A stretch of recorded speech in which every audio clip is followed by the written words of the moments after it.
Hello K-Beauties! For today's video, may home service tayo at ito nga pinakikita ko sa inyo yung tarpaulin ko. Naglagay nga ako ng tarpaulin kasi laging naliligaw yung mga clients ko. So, iyan. Kung mapapanood nyo to, tapos na Pasko. At ngayon lang nagkaroon ng time para mag-edit. So, papunta nga tayo sa ating regular customer.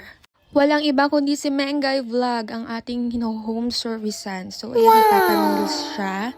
At ang una munang ginawan ay si Ditche, yung kapatid ni Miss Mengay. Very cute nga lang ang pinagawa ni Ditche. At iyon, very simple person.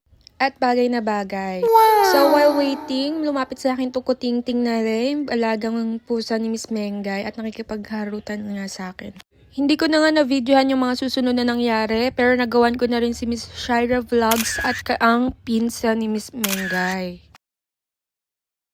At pagkatapos ko nga gawan si Miss Mengay, may inabot sa akin si Bebu, ang fiancé ni Miss Mengay, para daw i-prank. At ito nga yung mga susunod na nangyari.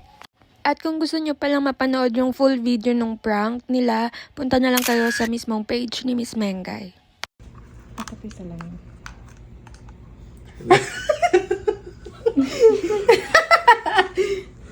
Oh, di ba? Merry Christmas! Ganda, satisfied customer. Maganda. Sabi sa'yo eh. Oh. Ay, baka hindi na matanggal Ayan. yan ah. May transition pa. Oh, eh. Hey! Ayan ang gagawin. Kaya naman pagka malayo pa lang kayo, kitang-kita na kayo na. Highly recommend ko si Ate Karen. Another satisfied customer. At i-montage na ang eyelash Christmas light.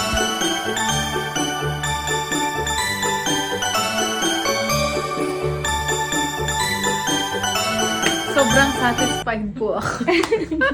Hindi ko alam kung matutuwa ako sa ginawa mo.